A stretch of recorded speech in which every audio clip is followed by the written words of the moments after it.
Hi students, good morning everyone. Today we will be discuss about hunger.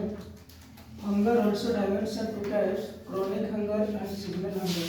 At first हम लोग जानते हैं hunger क्या चीज होता है. हंगर क्या है? हंगर का एक another aspect से इंडिकेटिव करता है फूड इनसिक्योरिटी. फूड इनसिक्योरिटी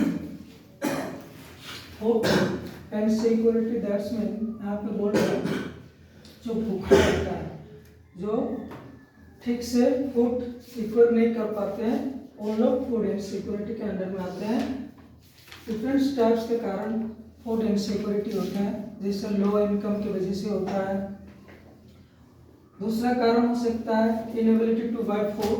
उनका इनकम नहीं होने की वजह से वो ठीक से फूड नहीं खरीद पाते हैं और इंटेक नहीं कर पाते हैं, इसकी वजह से फूड इनसिक्योरिटी होता है. तो ये सब हंगर का चपेट में आ जाते हैं, हंगर का ये में आ जाते हैं. तो हंगर ये बहुत इम्पोर्टेंट टॉपिक है.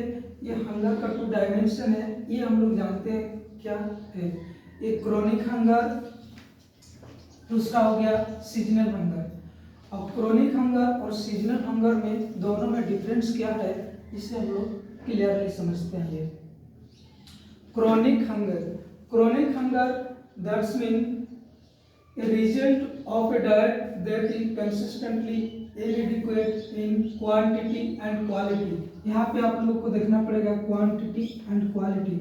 फूड तो सबको इंटेक करते हैं, बट यहाँ पे बोला जा रहा है जो फूड हम लोग ले रहे हैं, जो फूड्स ले रहे हैं, उसमें न्यूट्रिशन कितना है, न्यूट्रिशन है कि नहीं, ये जरूरी है. अगर फूड ले रहे हैं और उसमें न्यूट्रिशन नहीं है तो ये सब क्रोनिक हंगर के चपेट में आते हैं और क्रोनिक हंगर के अंडर में आ जाते हैं. और क्रोनिक हंगर कंटिन्यूअसली चलता है लॉन्ग टाइम पीरियड तक. अगर उसी टाइप्स का लॉन्ग टाइम पीरियड तक न्यूट्रिशन वाला फूड, विदाउट न्यूट्रिशन वाला फूड अगर लेता है तो फिर वो क्रोनिक हंगर के अंडर में आ जाता है. तो ये क्वांटिटी भी चाहिए और क्वालिटी भी चाहिए. फूड का जो क्वांटिटी है, अगर पर डे जितना फूड का जरूरत है ये भी चाहिए, कितना क्वांटिटी में चाहिए. दूसरा क्या चीज़ है, उस फूड में न्यूट्रिशन रहना चाहिए, प्रोटीन मिलना चाहिए. तो ये क्वांटिटी और क्वालिटी इंपॉर्टेंट है क्रोनिक हंगर के अंदर में. और क्रोनिक हंगर तभी होगा जब ये क्वांटिटी और क्वालिटी नहीं मिलेगा तो कंटिन्यूअसली लॉन्ग टाइम तक. इसका कॉजेज क्या है? कॉजेज ये हो सकता है लो इनकम. अगर उस व्यक्ति के पास इनकम कम है तो ये क्या करेंगे, ये फूड तो लेंगे बट न्यूट्रिशन वाला फूड नहीं ले पाएंगे. तो ऐसा अगर लॉन्ग टाइम तक उसका चलते रहा तो फिर वो व्यक्ति क्रोनिक हंगर के अंडर में आ जाएंगे. और क्रोनिक हंगर के अंडर में आके और पोवर्टी को में क्रिएट हो जाता है. Inability to buy food. अगर उसके पास इनकम नहीं रहेगा तो ऑब्वियसली वो अच्छा फूड नहीं खरीद पाएंगे. तो फिर फूड खरीद नहीं पाएंगे तो इंटेक नहीं कर पाएंगे, ले नहीं पाएंगे, तो फिर वो इस क्रोनिक हंगर हो जाएंगे. इफेक्ट्स क्या होगा? क्रोनिक इस अगर न्यूट्रिशन वाला फूड नहीं लिया तो उसका इफेक्ट हो गया malnutrition और हेल्थ प्रॉब्लम. malnutrition होगा एंड हेल्थ प्रॉब्लम होगा. malnutrition कैसा? अगर उसका शरीर का ग्रोथ नहीं हो पाएगा, फिटनेस नहीं रह पाएगा, तो ये सब malnutrition के अंडर में आ जाते हैं. हेल्थ का प्रॉब्लम, डिफरेंट टाइप्स का डिजीज क्रिएट होगा. ये हो गया आपका क्रोनिक हंगर का. नेक्स्ट हम लोग देखते हैं seasonal hunger. Seasonal that's mean कोई भी एक साल में कुछ मंथ उसको अच्छा फूड्स मिलता है और कुछ मंथ्स वो उसको नहीं मिल पाता है, उसको सीजनल हंगर के अंदर में आ जाता है. जैसे seasonal hunger is a result of food availability that fluctuates with season. तो ये सब बोल रहा है. कुछ व्यक्ति यहाँ पे क्या होता है, जिस टाइम उसको काम मिलता है, जैसे एग्रीकल्चरल फील्ड में ही देखिए, एग्रीकल्चरल फील्ड में अगर जिस टाइम एग्रीकल्चरल का काम होता है, हार्वेस्टिंग होता है, उसी टाइम उस व्यक्ति को काम मिलता है. तो उस टाइम अगर उस व्यक्ति को काम मिलता है तो उसी टाइम उसको इनकम होता है और उसी टाइम ठीक से फूड ले पाते हैं।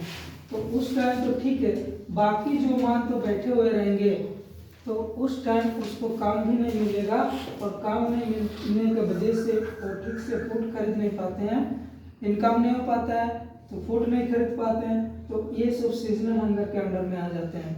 इसका डिफरेंट कॉजेज हो सकता है। आप देखिए, क्रॉप फेलियर, अगर प्रोडक्शन तो क्रॉप तो ये किए हैं लेकिन क्रॉप में अगर फेलियर्स आया, प्रोडक्शन ठीक से नहीं हो पाया, तो भी सीजनल हंगर के अंडर में वो व्यक्ति आ जाएंगे। नेचुरल डिजास्टर, क्रॉप प्रोडक्शन का टाइम देखिएगा, बहुत सारे नेचुरल, कभी कभार नेचुरल डिजास्टर आ जाते हैं, तो वो नेचुरल डिजास्टर होने की वजह से आपका क्रॉप्स में डिस्ट्रॉय हो जाता है। क्रॉप्स में डिस्ट्रॉय जब हो जाएगा तो आपका इनकम नहीं हो पाएगा, तो फिर आप सीजनल हंगर के अंडर में आ जाते हैं। दूसरा हो गया, कोई भी अगर कहीं पे काम कर रहा, जैसे आप गर्मी का टाइम आइसक्रीम फैक्ट्री में काम करते हैं, कुछ व्यक्ति आइसक्रीम फैक्ट्री में काम कर रहे, समर सीजन में काम किया 2-3 महीना 4 महीना, और उसके बाद वो व्यक्ति बैठे हुए रहेंगे, तो जिस टाइम काम किया उस टाइम उसको तो पैसा इनकम हुआ, इनकम होने की वजह से अच्छा से फूड ले पाया, और बाकी टाइम नहीं ले पाएंगे ठीक से, तो फिर वो सीजनल हंगर के अंडर में आ जाते हैं। इसका इफेक्ट क्या होता है, इंटरमिटेंट फूड अवेलेबिलिटी, इसको गैप मतलब कंटिन्यूअसली इसको फूड नहीं मिल पाता है, तो ये इसका इफेक्ट हो गया। और seasonal hunger rural and urban area में दोनों जगह आपको दिखने को मिलेगा, rural area and urban area. Rural area में किस टाइप से दिखने को मिलेगा, रूरल एरिया में आपका जो एग्रीकल्चरल का जो एग्जाम्पल दिया, उस एग्रीकल्चरल में एक्टिविटी में जो इन्वॉल्व रहते हैं, प्राइमरी एक्टिविटी में जो इन्वॉल्व रहते हैं, वो व्यक्ति को ज़्यादा फोर्स का जरूरत पड़ता है, क्योंकि बहुत ज़्यादा लेबारी करते हैं उसमें। तो अगर ज़्यादा फोर्स का जरूरत पड़ेगा और उस व्यक्ति को अगर कुछ टाइम तक 12 मंथ में अगर 3-4 मंथ उसको अच्छा से फूड मिलेगा, बाकी टाइम तो फिर वो सीजनल हंगर बन के रह जाएंगे। ऐसे अर्बन एरिया में कैजुअल लेबर, जो कैजुअल लेबर होते हैं, कैजुअल लेबर, इन लोग को भी कुछ मंथ ही, अगर 12 मंथ में कुछ मंथ इसको जॉब मिलता है, बाकी मंथ बैठे हुए रहते हैं, तो फिर ये सिचुएशन क्रिएट होता है।